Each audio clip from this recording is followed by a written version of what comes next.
Have you ever looked at someone, a stranger in a crowded cafe, a colleague across the room, or a passerby on the street, and within seconds, a thought flickered through your mind? They look so arrogant. Why is she dressed like that? He must be lazy. It happens in a heartbeat, effortless, silent, invisible, and before you even realize it, your mind has passed a verdict on a life you know nothing about. Now, let me tell you a story. There was a woman named Sarah.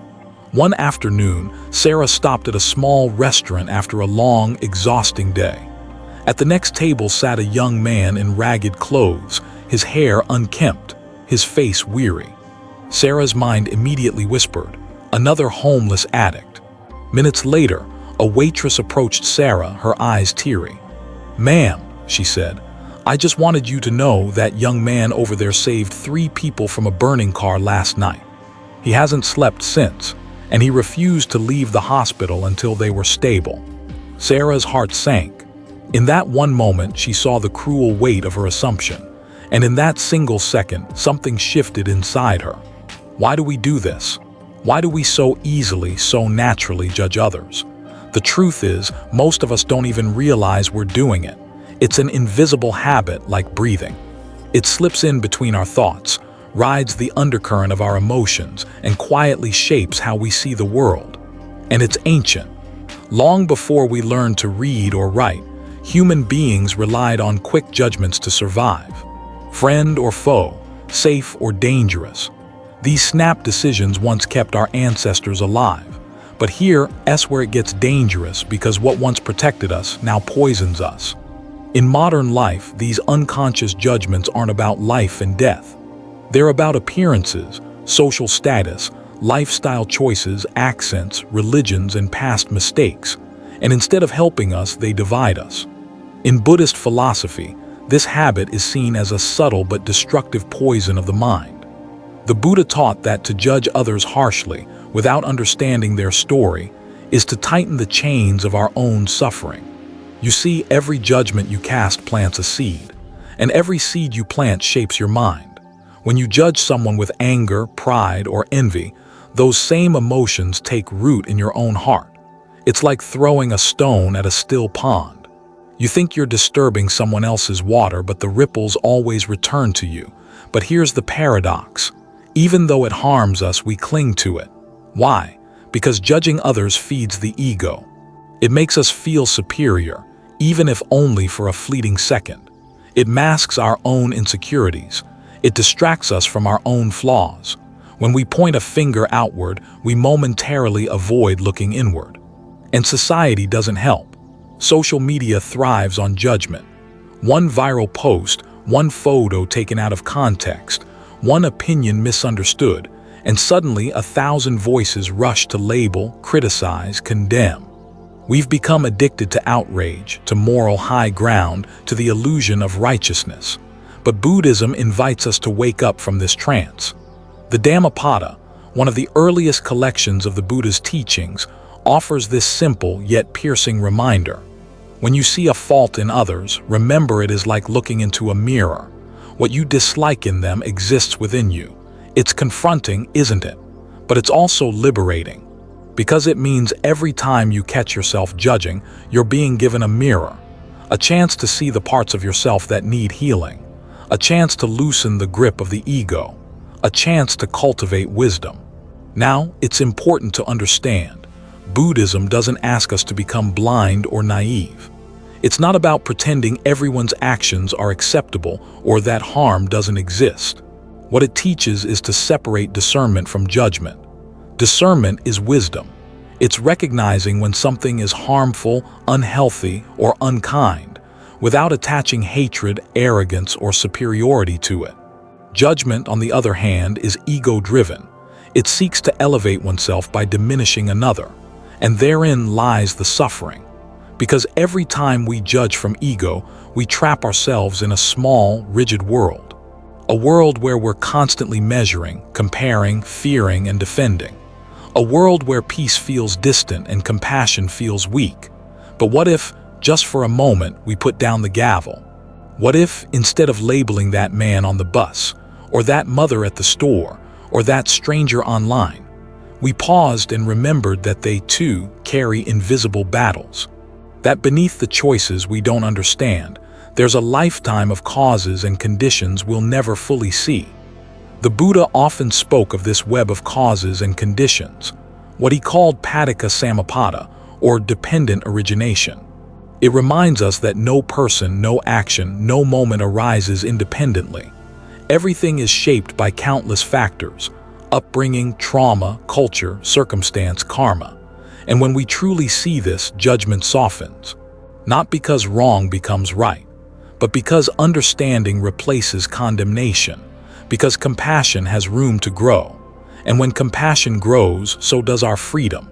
In a world addicted to quick conclusions, imagine being the person who pauses, who listens, who chooses curiosity over criticism, who replaces what's wrong with them with, "I wonder what led them here."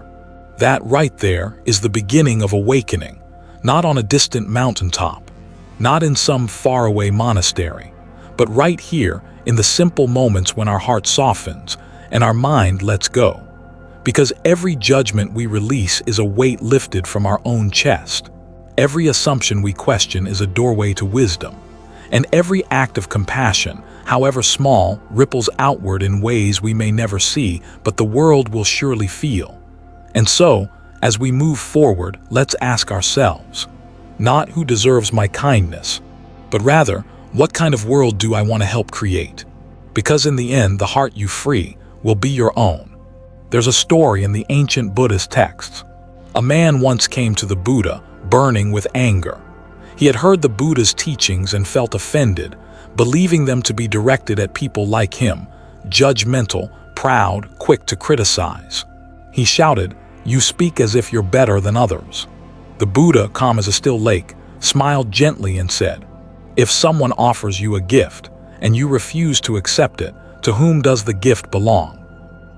The man, confused, replied, "It remains with the giver." The Buddha nodded, "So too with your anger, your judgments, your insults. If I do not accept them, they remain yours, and they harm you, not me." In that simple exchange lies a truth most of us miss. When we judge others, we don't only hurt them, we hurt ourselves. And often, the damage runs deeper than we realize. Think about it. What happens inside your body when you silently condemn someone? Your shoulders tense, your jaw tightens, a flicker of irritation, envy, or pride surges through your chest. Your nervous system shifts into defense. Your mind narrows, your heart hardens. And for what? To momentarily feel superior, to avoid facing your own discomfort. Every time we judge from a place of ego, we're drinking our own poison. The Buddha called this the second arrow. Imagine you're walking through a forest and you're struck by an arrow. It hurts naturally. But now imagine, in response to the pain, you pick up a second arrow and stab yourself again. That's what judgment is. Life delivers its inevitable difficulties, misunderstandings, betrayals, disappointments. But when we respond by judging others harshly, we add a second wound, one we inflict upon ourselves, because judgment isn't a passive act. It's a fire you light inside your own mind. And here's the cruel twist. The more you judge, the more you condition yourself to see fault everywhere. You train your brain to notice flaws, to seek imperfection, to feel threatened by differences.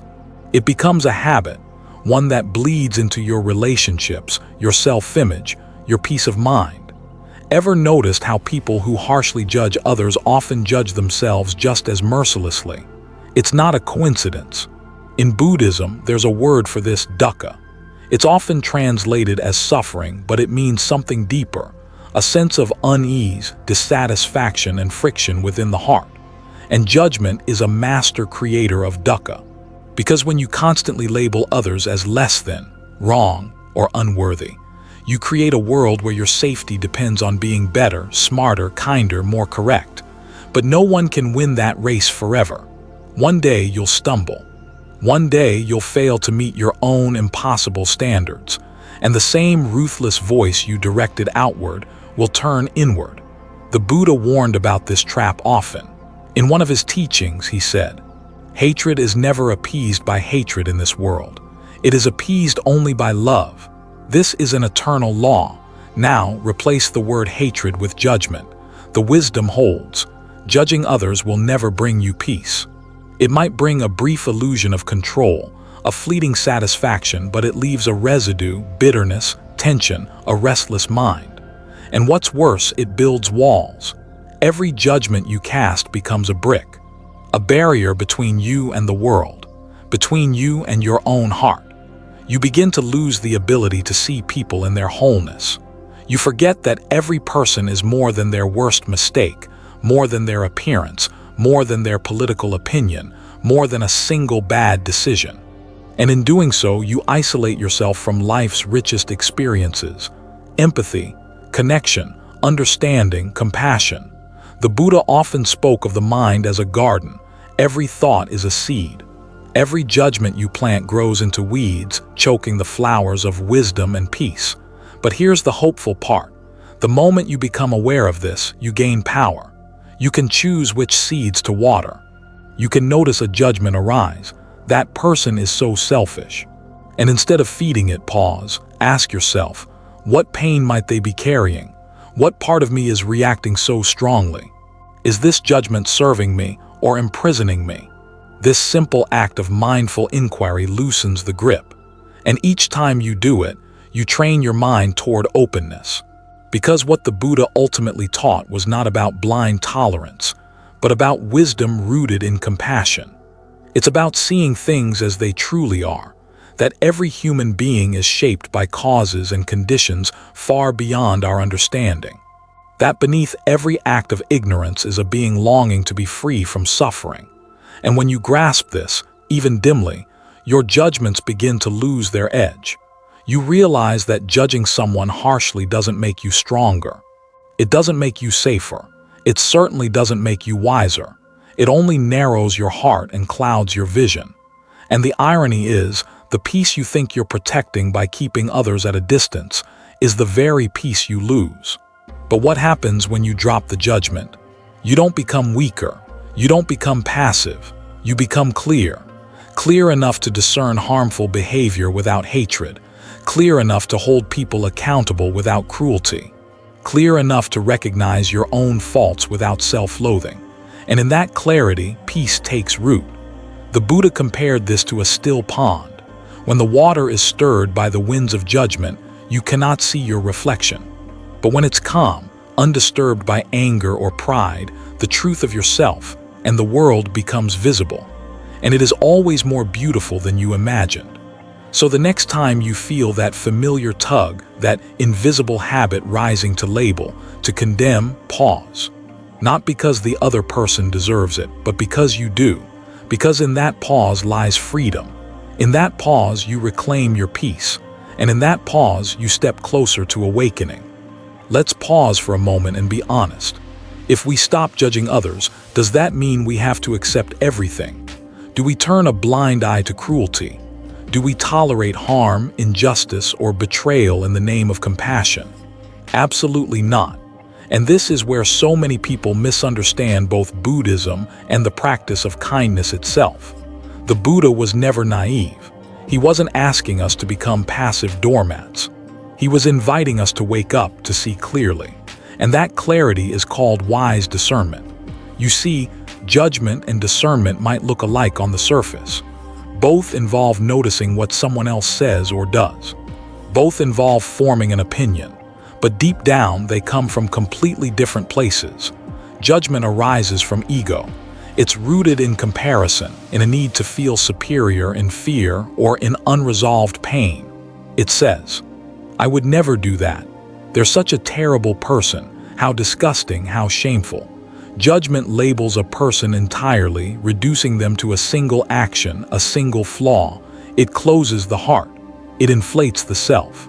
And it usually leaves a bitter aftertaste. Wise discernment, on the other hand, is an act of love. Yes, love.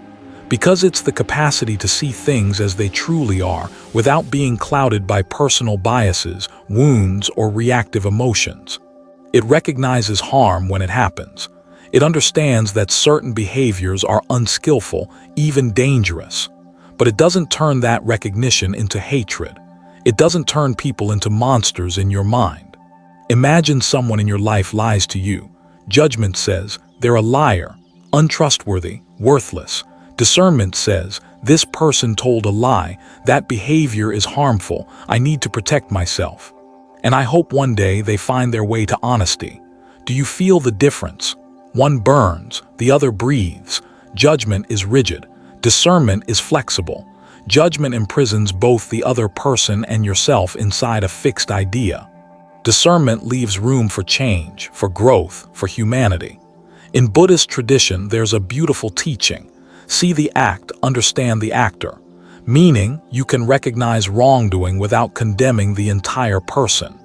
The Buddha once said, just as a skilled physician does not hate the patient for the illness, so too should we not hate a person for their ignorance. And that's what wise discernment is. It's being able to say, this behavior is unskillful. It causes suffering. I will not allow it to harm me or others, without adding, and therefore you are evil, you are nothing, you are beyond redemption. Because the truth is, when we fix people in our minds as one thing, the bad friend, the toxic ex, the arrogant boss, we lock ourselves inside that narrative too. We lose the ability to see life's complexity. And reality is never simple. Every human being is carrying both light and shadow, wisdom and foolishness, kindness and cruelty, potential and fear. And yes, some people's actions are so dangerous, so destructive, that we must set firm boundaries. We must walk away. We must speak truth to harm. But we can do it without poisoning our own hearts. This is the freedom the Buddha spoke of, because judgment is exhausting. It ties you to every person you condemn. It keeps their image replaying in your mind, stirring your emotions long after they've left your life. Discernment is clean. It recognizes what's needed in each moment, whether it's compassion, distance, confrontation, or silence, and then lets go. No lingering bitterness. No tight fist around the past. And here's the paradox. The more you practice discernment, the safer you feel inside. Because your peace no longer depends on controlling people or labeling them. You trust yourself to see clearly and act wisely, whatever arises. The old texts describe it beautifully. A wise person moves through the world like a lotus, untouched by the muddy water. Not because the mud isn't there, but because it doesn't cling. So how do we cultivate this discernment? It begins, like all wisdom, with awareness. Notice your thoughts. When you catch yourself labeling someone how annoying, how stupid, how fake. Pause. Ask, is this a fact or a story? Am I seeing this clearly, or through the lens of my wounds? What does a kind, discerning heart see here? And if you need to act, to set a boundary, to say no, to walk away, do so. But leave the venom behind. As Zen master Thich Nhat Hanh once said, when you plant lettuce, if it does not grow well, you don't blame the lettuce. You look for reasons it is not doing well. You may need to fertilize the soil or adjust the light. Yet we blame people. If we knew how to take care of them, they would grow well. Discernment is tending to the garden of life without punishing the plants. It's not weakness. It's not indulgence. It's fierce compassion, the kind that sees clearly and loves anyway. Not loves foolishly. Not loves passively, but loves with wisdom. Because when you cultivate discernment, you're not only protecting yourself from the poisons of judgment, you're becoming a refuge. For yourself, for others, for a world drowning in opinions and starving for understanding. And here's the quiet miracle. The more you live this way, the more peace you'll find. Not because people will stop disappointing you. Not because injustice will disappear. But because you've stopped drinking the poison, and you've started walking, step by step, toward the kind of freedom no one can take from you. Have you ever asked yourself, why do we judge others at all? Why is it so easy, almost automatic, to glance at a stranger, a neighbor, a friend, and assign them a label? She's fake. He's arrogant. They're not good enough. Why do we do it? Even when we know it brings us no real peace. Even when, deep down, it makes us feel more isolated, more anxious, more disconnected from life. The Buddha taught that behind every harmful action, every restless thought, every seed of suffering, there are three poisonous roots: greed, hatred, and delusion. And when it comes to judgment, three particular forces rise like shadows behind our words and thoughts: ego, fear, and ignorance. Let's take them one by one. First, ego. That ancient, restless part of us that craves to feel superior, to be right, to be better, to matter more than others. The ego thrives on separation. It whispers, "If they're foolish, then you are wise. If they're ugly, then you are beautiful. If they're bad, then you must be good." It's a subtle, constant game of comparison, a way to build a fragile identity by standing on the shortcomings of others. But what's dangerous about the ego's judgment is how addictive it becomes. For a moment, it gives you a rush, a false sense of control in a world that feels uncertain. Yet it's a house made of sand. The moment you lose attention, the ego finds a new target, a new flaw to magnify, a new person to diminish. And in chasing superiority, you lose your connection to the living world. You stop seeing people. You only see mirrors of your own insecurities. As Buddhist master Shantideva once wrote, those who cling to the illusion of self fall into endless conflict. Then comes fear. Fear is the quiet engine behind so much of our judgment, though we rarely recognize it. We judge what we don't understand. We judge what makes us uncomfortable. We judge what threatens our place, our beliefs, our imagined control over life. When someone acts in a way we find unfamiliar, it stirs something inside, a fear of difference, a fear of chaos, a fear that maybe, just maybe, we don't have everything figured out. So we label, we dismiss, we reject, not because we're cruel, but because we're afraid. Fear doesn't always look like trembling in a corner. It often wears the mask of criticism, superiority, or cold indifference. But underneath is the same anxious heart, longing for certainty in an uncertain world. And it's so deeply human. The Buddha understood this better than anyone. He wasn't interested in making people feel ashamed of their fears. He wanted them to see them clearly, to name them, and then to release them. Because as long as fear rules our mind, judgment will follow. And finally, ignorance. Not ignorance in the sense of stupidity, but a fundamental misunderstanding of reality. Judgment thrives on simplicity. It loves to paint the world in black and white, good and bad, worthy and worthless, us and them. But life in its raw truth is far more complicated than that. People are not static beings. They are rivers in motion, carrying pain you cannot see, stories you've never heard, battles you will never fight. When we judge, we reveal our blindness. We assume we know the whole of a person from a single moment, a single action, a single word. But the Buddha warned against this very illusion. He said, "Just as a net is cast over the ocean, yet it cannot contain the depth of its waters, so too can our shallow judgments never capture the depth of another's life." Ignorance isn't a moral failing. It's a condition of being unawakened. And until we learn to see with eyes of wisdom, to perceive beyond appearances, beyond our own limited perspective, judgment will remain our default. But here's the truth no one tells you. Judgment isn't just harmful to those we target. It's poison for the one who carries it. Because every time you judge from ego, fear, or ignorance, you strengthen those very qualities within yourself. You deepen the roots of separation. You entangle yourself in suffering. And worst of all, you miss out on life. You miss the quiet, sacred beauty of ordinary moments, the surprising kindness in people you thought you disliked, the humanity in those you once dismissed. You build a fortress of opinions so thick, no joy can reach you. No compassion can pass through. And this is why the Buddha urged his students not just to abandon judgment, but to dig up its roots, to notice when the ego flares up, to recognize the tightening of fear in the chest, to question the stories ignorance whispers. This isn't easy. It requires honesty. It requires patience. It requires courage, but it's the doorway to freedom. The more you expose those roots to the light of awareness, the weaker they become. And little by little, your mind softens. Your heart opens.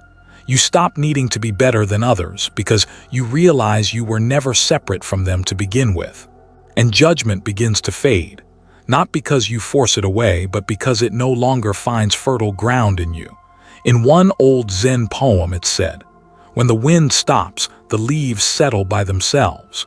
When the winds of ego, fear, and ignorance calm within you, the restless judgments settle too.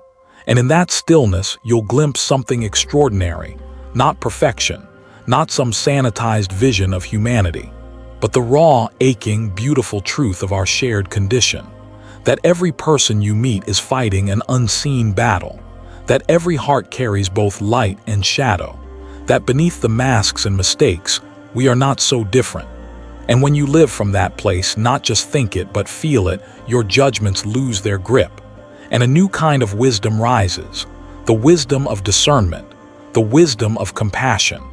The wisdom of knowing that every time you choose understanding over condemnation, you heal a small piece of this wounded world. And so, as we continue this journey, let's go deeper still, not into others' flaws, but into the hidden mirrors within ourselves. Because the truth is, every judgment you cast is a reflection of your fears, your desires, your hidden wounds. What we see in others is what we carry in ourselves. And if you're ready, we'll unravel that next. There's a moment in every life when you realize the enemy you've been fighting is not out there.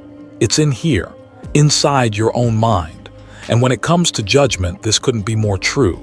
We spend so much of our energy dissecting other people's flaws, categorizing their mistakes, measuring them against standards we barely hold ourselves to. And in doing so, we chain ourselves to an exhausting cycle of criticism, comparison, and quiet dissatisfaction. But what if the answer isn't to fight the judgment? What if it's to understand it, to watch it rise, to trace it back to its roots, and in doing so, gently loosen its grip? The Buddha called this path sati, mindfulness. A simple, quiet, radical practice, not of forcing the mind to be pure, not of pretending you're above human flaws, but of seeing clearly, moment by moment.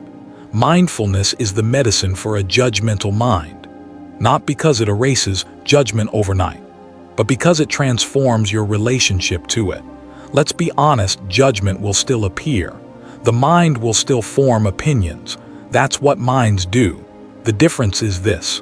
A person without mindfulness becomes their judgment. They believe it. They act from it.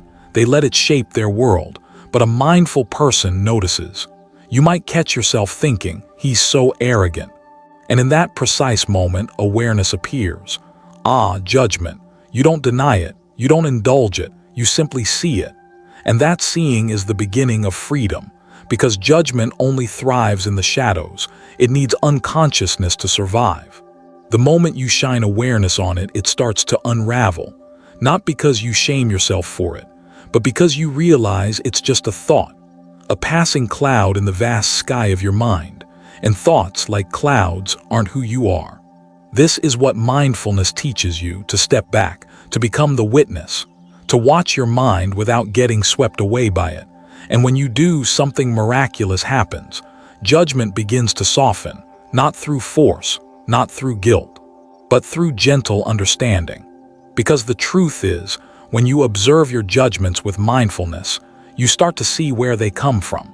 Maybe you notice that you only judge loud people because you were silenced as a child. Maybe you realize you criticize ambition in others because you've buried your own dreams. Maybe you find that your harshness towards someone's mistakes mirrors the way you secretly treat yourself. Mindfulness reveals the hidden stories behind our judgments, and when you see them, they lose their power. It's like turning on a light in a dark room. The shadows may still be there, but you're no longer afraid. The Buddha once compared the mind to a garden. If you plant seeds of anger, jealousy, and judgment, those are the plants that will grow. But if you plant seeds of awareness, compassion, and wisdom, your inner landscape transforms. And mindfulness is the hand that chooses which seeds to water. Every time you notice a judgment, and instead of feeding it, you return to awareness, you're tending your garden. And over time, judgment withers. and understanding blooms. But here's the beauty of mindfulness. It doesn't just make you more peaceful, it makes you more honest. You stop pretending to be a good person who never judges. You start becoming a real person, one who notices their judgments and meets them with kindness.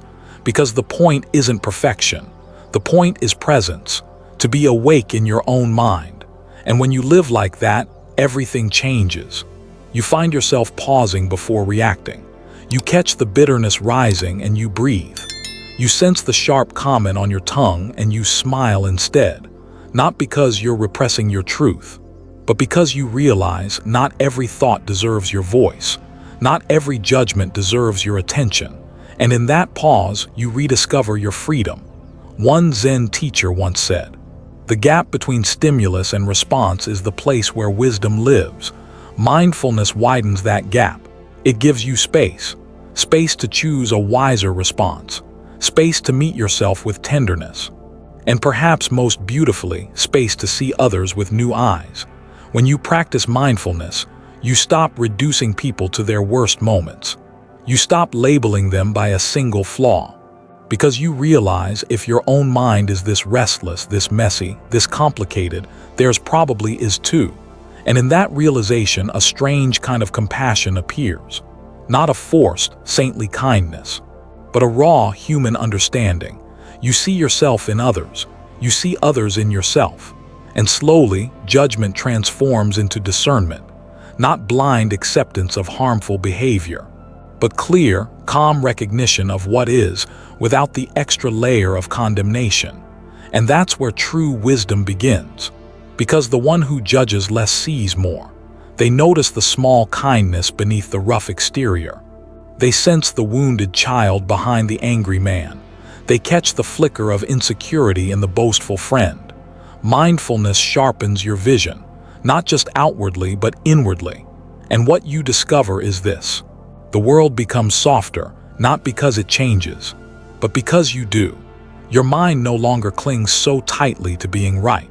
It no longer demands constant superiority. It no longer feeds on others' mistakes. And in that lightness, life feels different. The Buddha didn't promise a world without difficulty. He promised a path through it, a way of moving through life's sharp edges with grace, and mindfulness is the heart of that way. It's not complicated. It requires no rituals, no incense, no distant temples, just this breath, this moment, this awareness. The next time a judgment rises in your mind, try it. Pause, notice, name it gently. And then without fighting, let it float by. Return to your breath, to your body, to this strange, beautiful, fleeting moment of being alive. That is mindfulness, and that is where healing begins. And as we sit in this quiet, aware space, let's follow this thread a little further. Because if mindfulness can loosen the grip of judgment, what happens when we replace judgment entirely with something wiser, something kinder, something more enduring? Not blind tolerance, not passive indifference, but wise discernment, clear-seeing compassion, a way of navigating this messy world without hardening your heart. And that's where we're headed next. By now, we've seen how judgment can poison the mind. We've traced it to its roots: fear, ego, and ignorance. We've learned to meet it with mindfulness, and in doing so, transform the habit. But a question lingers, doesn't it? If we let go of judgment entirely, won't we become naive? Won't we risk being blind to harm, to injustice, to danger? Isn't some form of judgment necessary? And the answer, my friend, is yes. But not the kind of judgment we've been speaking about. There's a difference, a profound, essential difference between reactive judgment and ethical discernment. One springs from ego, the other from wisdom. One seeks to diminish, to elevate the self by lowering another. The other seeks to protect, to clarify, to uphold what is kind, fair, and just. And this distinction matters, because the Buddha never taught blind tolerance. He never said to ignore wrongdoing or to turn your back on suffering. What he taught was this: judge actions, not people. Discern behavior, not worth. Separate the deed from the doer. Because while actions may be unskillful, people are not irredeemable. The person who lies is not forever a liar. The one who cheats is not only a cheater, they are a human being caught in their own tangled karma just like you. And so when we judge, we do so ethically, consciously, without hatred, without self-righteousness. Ethical judgment isn't about punishment, it's about protection. It asks, is this behavior causing harm? Is this word rooted in compassion or cruelty? Is this decision aligned with wisdom or with blind craving? And when the answer is clear, action must follow.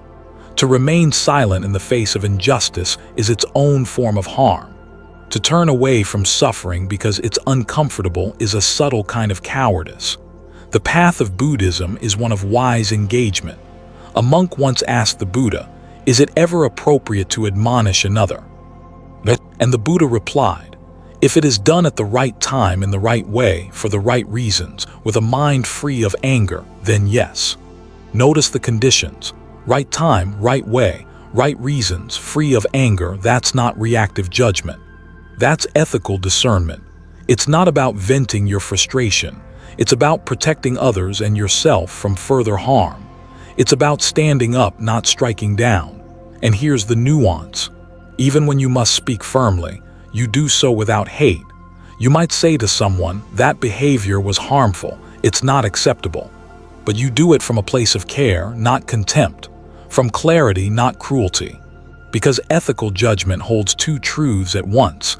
The action is harmful, and the person is still worthy of dignity. That's a difficult art. Most of us lean too hard one way or the other. Either we judge harshly, condemning people outright, or we avoid conflict, letting harm go unchecked. Buddhism invites a middle way, firm in principle, gentle in heart. And perhaps most importantly, it reminds us to turn that same discernment inward. Because while it's easy to judge others under the guise of morality, it's harder to face your own unskillful habits. But if you claim to value compassion, wisdom, and non-harm, you must also ask, am I living by those values? Do my words cause unnecessary pain? Do my actions align with my deepest intentions? That's ethical judgment too. And in many ways, it's the foundation for judging others rightly. The Buddha taught, before you correct another, first examine yourself. If you too are not free of that fault, how can you rightly guide them? Not to imply perfection is required. No one is perfect, but awareness is. When you judge yourself wisely, you become less reactive toward others, because you know how messy, how contradictory, how vulnerable being human really is. And in that knowing, you gain both strength and softness. You stand against harm, but you don't dehumanize the one causing it. You protect the innocent, but you don't lose your compassion for the guilty. And slowly, the line between enemy and friend, between wrong and right, begins to blur, not into moral relativism, but into deeper understanding. You realize that every harmful act is rooted in suffering. That cruelty comes from confusion. That greed comes from fear. That hatred comes from pain. And while that never excuses harm, it does explain it. Which is why ethical judgment seeks not just to condemn, but to heal. To intervene where necessary, to stop cycles of harm, but also, when possible, to guide others back toward wisdom. And sometimes, the wisest judgment is silence, because not every battle is yours to fight. Not every error needs your correction. Ethical discernment also means knowing when to let go, when to step back, when to choose peace over being right. A Zen master was once asked, "How do you deal with fools?" He replied, "By leaving them to their folly unless their folly harms others. Then speak, but only enough to prevent harm and no more." That's wisdom, that's restraint, that's ethical judgment. It's not easy. It requires constant awareness, a fierce honesty with yourself, and a tenderness toward the brokenness in others. But if you can hold those qualities, you walk through the world differently. You become a person people trust, not because you flatter them, but because your judgment is clean, not reactive, not petty, but rooted in clarity and guided by compassion. And in a noisy, angry, judgment-addicted world, that kind of presence is rare and precious. So as you move through your days, ask yourself, Am I judging from ego or from wisdom? Is my correction for their sake or to soothe my own discomfort? Does my judgment build bridges or burn them? Because your heart knows the difference. And if you listen closely, so will you. And so, we come to the threshold. We've traced the roots of judgment, softened them with mindfulness, and refined them with ethical discernment. But there's one final turn in this path, because the deepest teaching of Buddhism isn't about judgment at all. It's about freedom. Freedom from the need to constantly weigh, measure, and rank others. Freedom from the restless mind that seeks to control a world it barely understands. And in that freedom, a different way of seeing is born. A gaze that looks upon others and oneself, not with labels but with open, unguarded compassion. And that, my friend, is where we'll arrive next. And so we arrive here, at the quiet edge of this long, winding path. We've journeyed through the shadows of judgment, its habits, its roots, its harm. We've learned to meet it with awareness, to soften it with wisdom, to shape it into discernment when necessary. And now we stand before the deepest truth, a truth so simple it feels like something we've always known. The world doesn't need more judgment, it needs more understanding. It doesn't need louder opinions, it needs quieter hearts. And perhaps, above all, it needs people willing to lay down the burden of constantly weighing, measuring, and labeling one another. Because judgment is heavy. It chains us to our own illusions. It traps us in narratives of better and worse, worthy and unworthy, pure and impure. But compassion is light. It frees you. It opens the clenched fist of the mind and says, you don't have to carry this anymore.